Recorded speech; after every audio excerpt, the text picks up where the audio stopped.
Et c'est maintenant Crime Story, les rendez-vous d'Alfred Hitchcock racontés par Serge Sauvion.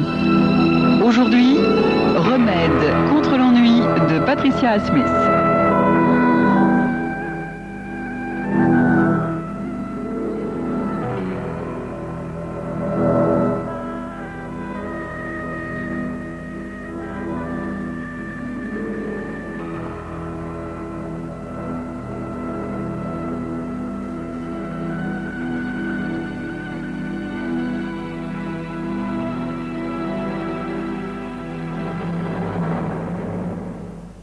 C'est véritablement une situation impossible. Ben Knowlton le comprend quand il réalise qu'il est tombé amoureux de Ginny Ostrander, de Madame David Ostrander. Ben ne se voit pas du tout dans le rôle d'un briseur de ménage, bien que Ginny lui ait assuré maintes fois qu'elle voulait divorcer de son mari bien avant de le rencontrer. Ce qui compte, c'est que David Ostrander ne consentira jamais au divorce. Ben estime que dans ces conditions, la seule chose qu'il puisse faire, c'est de s'en aller, avant que David ne se doute de quelque chose.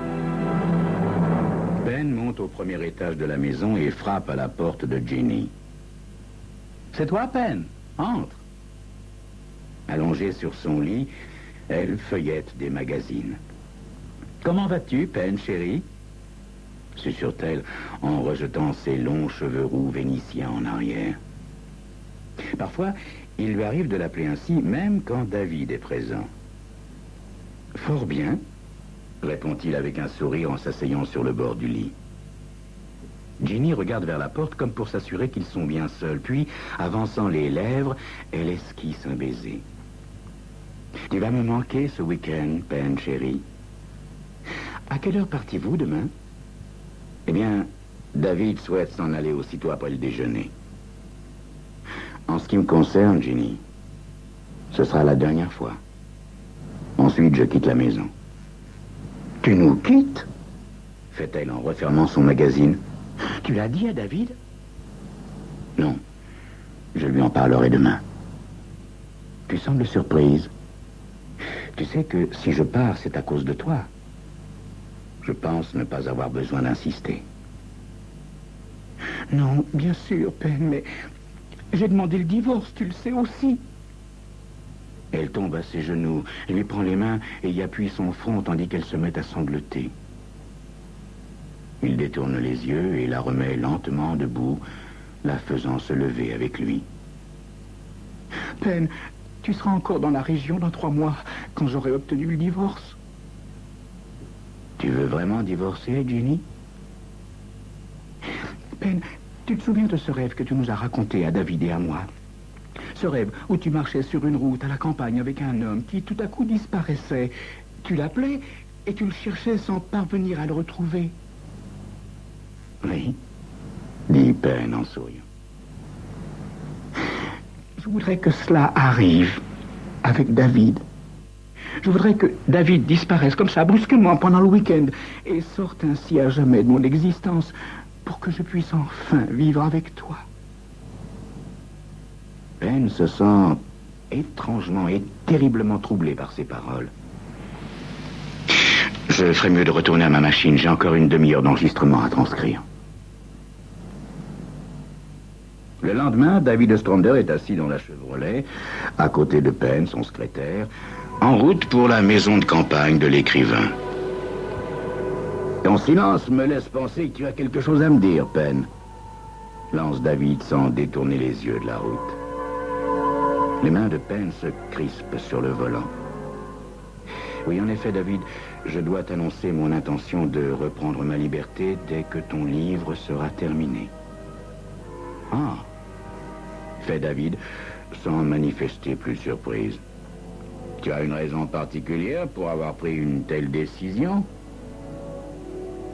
Eh bien, David, je t'en ai souvent parlé, je souhaiterais écrire un livre. Je vais te regretter, finit par dire David. Et Ginny aussi va te regretter. Je sais qu'elle apprécie beaucoup ta compagnie. De la part de n'importe quel autre homme, Cela aurait pu receler un sous-entendu, mais ce n'est pas le cas en ce qui concerne David. Il pousse même sa femme à passer de longs moments avec son secrétaire pour qu'il fasse une partie de tennis ou se promène dans les bois. Ils arrivent à la tombée de la nuit. La maison est noyée dans l'obscurité sous les grands arbres. Ben prépare le dîner pendant que David allume un feu dans la cheminée. Il sort de sa valise une bouteille de whisky pur malt et sert 2 verres. Tout cela se passe sans que David ne dise un mot. Mais il semble d'humeur joyeuse, comme s'il n'avait jamais été question que Ben le quitte. Alors que David reverse une 3e rasade, il se tourne vers son secrétaire. « Tu as annoncé à Ginny ton intention de nous quitter ?» Ben acquiesce. « Oui, je lui en ai parlé hier. » Il regrette aussitôt d'avoir dit ça. Il aurait sans doute été plus logique d'en parler d'abord à son employeur.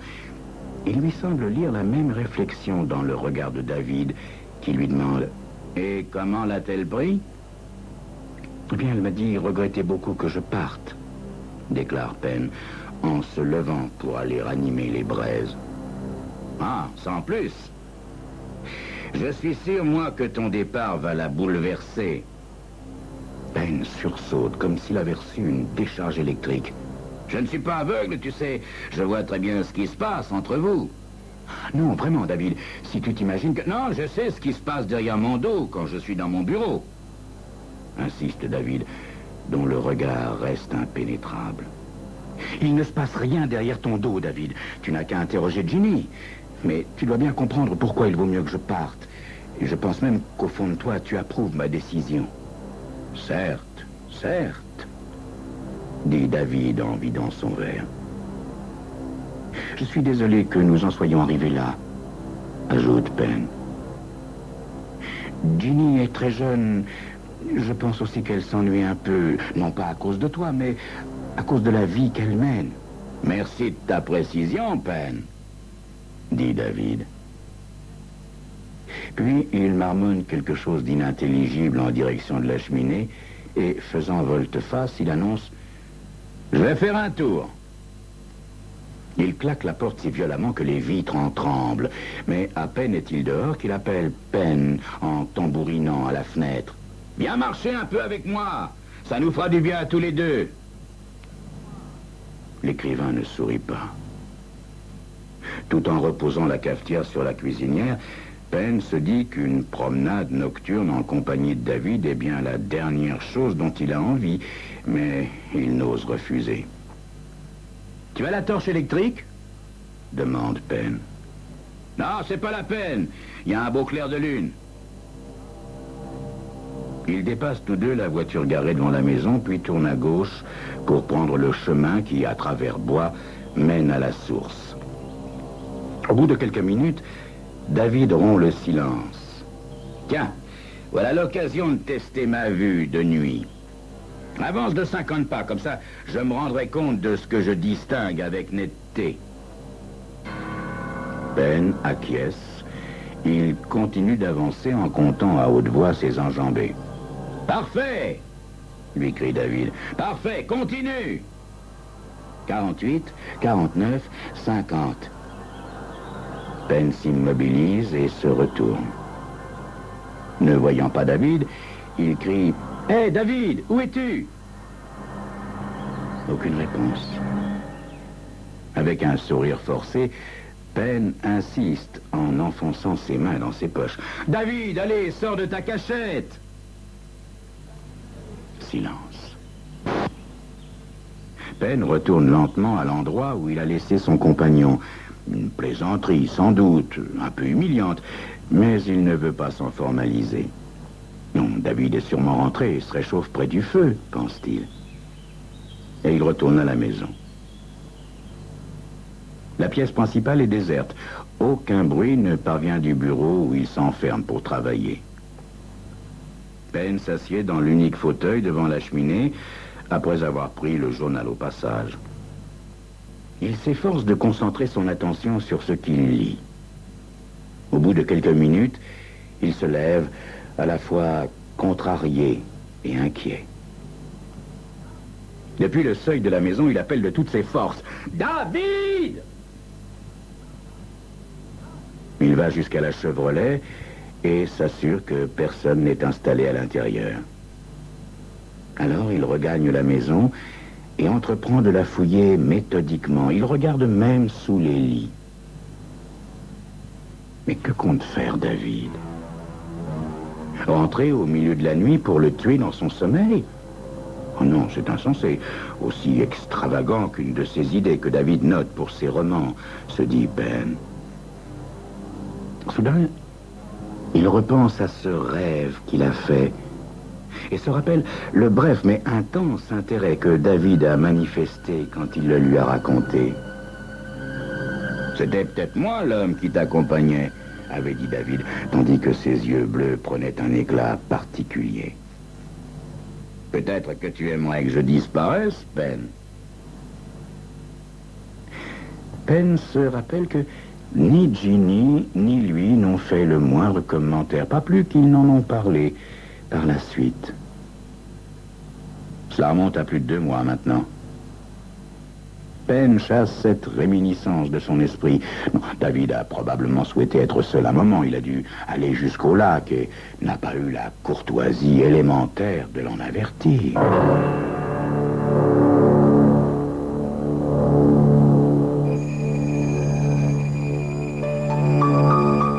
Il est minuit. Le jeune homme décide d'aller se coucher. Retrouvons-le dans quelques instants.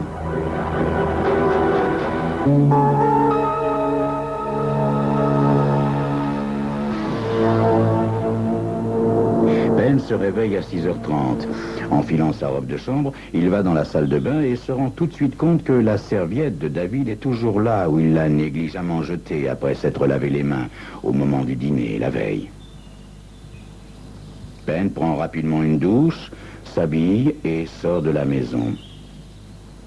Il examine attentivement le terrain des 2 côtés du chemin, à l'endroit où il a vu David pour la dernière fois. Il marche ainsi jusqu'au lac, dont les abords marécageux ne montrent aucune empreinte de chaussures. À 3 reprises, il hurle « David !» Puis, il renonce. À 7h30, Ben arrive à Craydon. Il se gare devant le commissariat. Comme il l'a prévu, les policiers veulent aller à la maison et Ben leur montre le chemin en les précédant au volant de la Chevrolet.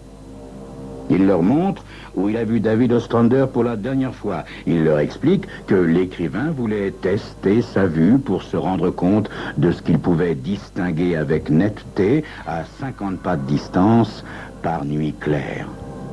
Une idée comme ça qui lui était passée par la tête. « Depuis combien de temps travaillez-vous avec M. Ostrander ?»« 6 mois environ. »« Est-ce que M. Ostrander avait bu hier soir ?» Une demi-bouteille de whisky, sa ration habituelle, et j'avais fait comme lui. Les policiers vont jusqu'au lac, dont ils inspectent soigneusement les bords. Dites-moi, est-ce que M. Ostrander est marié? Oui. Oui, sa femme est dans leur propriété de Stonebridge. Eh bien, nous allons l'avertir de la disparition de son mari. Quant à vous, M. Knowlton, j'aimerais que vous nous accompagniez au commissariat. Ben préférerait attendre le retour de David dans la maison, mais il n'insiste pas. Quand Ginny apprend que son mari a disparu depuis la veille au soir, elle a d'abord une exclamation de surprise qui pourrait paraître heureuse, mais ensuite elle manifeste beaucoup d'inquiétude. Tout en s'entretenant avec elle au téléphone, le policier regarde Ben. Il écoute Mme Ostrander pendant plusieurs minutes. « Pouvez-vous venir au commissariat, Mme Ostrander? »« À Craydon. »« Oui, merci. » Il raccroche. « Bien. Maintenant, à nous 2, enchaîne le policier. « Monsieur Knowlton, vous ne revenez pas sur vos déclarations? »« Non, je maintiens ce que j'ai dit. »« Vous maintenez avoir dit la vérité? » Ben fait un signe d'assentiment de la tête. « Non, parce que Madame Ostrander m'a suggéré un mobile pour expliquer la disparition de son mari. Allons, dites-moi ce que vous lui avez fait, ou ce que vous lui avez dit. Insiste le policier, qui se penche par-dessus le bureau pour fixer avec plus d'intensité son interlocuteur. Mais que vous a-t-elle raconté? Lui demande Penn. Eh bien, que vous êtes amoureux d'elle, et que cela aurait pu vous inciter à supprimer son mari. Comportement classique de l'amant qui ne supporte plus le mari. Penn s'efforce de garder son calme. Je quitte précisément mon emploi à cause de ça. Hier, j'ai annoncé à M. Ostrander mon intention de partir et la veille, j'en avais informé Mme Ostrander. Ah, vous convenez donc qu'il y a quelque chose entre vous et Mme Ostrander. Monsieur Knowlton, je suis désolé, nous sommes obligés de vous inculper, bien entendu. Cela ne signifie pas que vous êtes accusé de la disparition de M. Ostrander. Toute l'après-midi, Penn est soumis à un interrogatoire sans relâche. Les policiers fouillent sa vie, retracent les années qu'il a passées depuis son enfance à New York, le déménagement de ses parents en Floride, ses études à Harvard et ses fiançailles rompues il y a juste un an. Rien à lui reprocher, sinon d'être amoureux de Mme Ostrander. Vous dites que vous étiez prêt à quitter Mme Ostrander. Vous n'aviez pas de projet avec elle? Enfin, demandez-le lui! Finit-il par dire excédé. Nous n'y manquerons pas, Monsieur Knowlton, nous n'y manquerons pas. Quand Ginny entre dans la pièce, elle le regarde avec une expression qui peut aussi bien être de la haine que de la peur. Et cela fait à peine l'effet d'un coup de poignard au cœur. Voulez-vous, Madame Ostrander, répéter votre déclaration d'hier? Dit le policier. Oui, il m'a dit, je voudrais que David disparaisse comme dans mon rêve. Je voudrais qu'il sorte à jamais de ton existence pour que tu sois à moi. Penn la regarde avec stupeur. Mais Ginny, c'est toi qui as dit ça. Tu devrais raconter que je t'ai annoncé aussi que je voulais quitter mon emploi. Pourquoi présentes-tu les choses ainsi? Comment? S'exclame la jeune femme en s'adressant au policier. Mais c'est mon mari qui l'a congédié, justement, à cause de son attitude à mon égard. Penn sent la panique l'envahir comme une nausée, mais il ne perd pas pour autant son sang-froid et se tourne à son tour vers les policiers. Madame Ostrander ment. Est-ce aussi un mensonge, Monsieur Knowlton, que lui avoir dit souhaiter que son mari disparaisse? Questionne le policier. Écoutez, monsieur, vous avez deux déclarations, celle de Madame Ostrander et la mienne. L'une des deux est fausse. Je n'ai rien à modifier à la mienne, pas plus que je n'ai quoi que ce soit à me reprocher. En disant ces mots, Penn se rend compte de son impuissance. Quand il se retrouve dans sa cellule, il a toute la nuit pour réfléchir. Est-ce que Ginny est amoureuse de David? Ou est-ce qu'elle le hait? Est-ce qu'elle aurait pu tuer son mari? Pourquoi alors David aurait volontairement disparu la veille au soir? Le lendemain matin, il n'y a rien de nouveau. En fin d'après-midi, un policier vient ouvrir sa cellule. Si vous voulez bien me suivre, Monsieur Knowlton. Quand Penn se retrouve en face de l'officier supérieur, celui-ci lui sourit. David Ostrander est rentré chez lui voici une demi-heure. Il a déclaré avoir eu besoin de se retrouver un peu seul et ne pas comprendre qu'on en ait fait une telle histoire. Il ne vous reste plus qu'à signer le registre de levée d'écrou, Monsieur Knowlton. Penn se retrouve dans la rue encore tout tremblant. Il voit la Chevrolet de David où il l'avait garée. Il s'assied au volant et reste quelques minutes immobile. Ne te mets pas en colère, se dit-il. Va chercher tes affaires, c'est tout. Ça ne vaut pas la peine d'adresser la parole à Ginny, ni pour t'emporter contre elle, ni pour lui demander des explications. Tu rassembles tranquillement tes affaires et tu t'en vas. Quand il entre dans le living room, il se fige sur le seuil. Le couple est là, installé langoureusement sur le canapé. Eh bien, entre, Penn. Tu es devenu timide? Lance David, souriant. Qu'il évite sa chambre et qu'il file, s'impatiente Ginny. Sa voix est pâteuse, comme celle de quelqu'un qui a bu. David rejoint Penn. Je vais monter avec toi. Je vais te donner un coup de main pour que tu n'oublies rien par mégarde. Où étais-tu caché l'autre soir? Finit par demander Penn quand David et lui sont seuls. Caché? Mais nulle part. J'ai seulement fait une petite promenade sans répondre à tes appels. J'étais curieux de voir ce qui allait arriver. Tout s'est passé exactement comme je l'avais prévu. Que veux-tu dire, David? Je savais que Ginny se retournerait contre toi et qu'elle me reviendrait. Ce n'est pas la première fois que ça arrive, tu sais.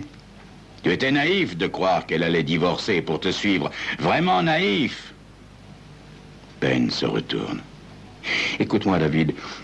Je n'ai jamais eu l'intention d'attendre Ginny. Je n'ai jamais cru à son divorce. Ne me raconte pas d'histoire, veux-tu? J'ai vu votre manège à Ginny et à toi. Mais sache une chose. Avant toi, c'était John Mackenzie, le chauffeur. Et avant lui, c'était Phil Glassward, mon précédent secrétaire. Mais qu'est-ce que tu attends, David, pour prendre une secrétaire et non pas un secrétaire, si tu veux garder Ginny? Ah, encore une fois, Penn, tu es bien naïf. Vois-tu, pour Ginny, ces petites histoires sont un parfait remède contre l'ennui. Quant à moi, à chaque fois, je retrouve une femme follement amoureuse. Ton rêve m'a fourni une variante originale. Je dois t'en remercier, Penn. Grâce à toi, je vais être un mari comblé au moins pour 6 mois. Évidemment, même si Ginny te prend pour un jobard, mon opinion quant à la qualité de ton travail pour mes livres n'a pas varié. Aussi, je te propose... Non, David, non. Mais je tiens à te remercier, moi aussi. Car je dois dire que je n'ai pas trouvé désagréable de m'occuper de ta femme pendant ces 6 mois. Vois-tu, je vais maintenant joindre l'utile à l'agréable. En effet, vous êtes, Ginny et toi, un excellent sujet de roman. Grâce à vous, je crois que je vais écrire un bon livre.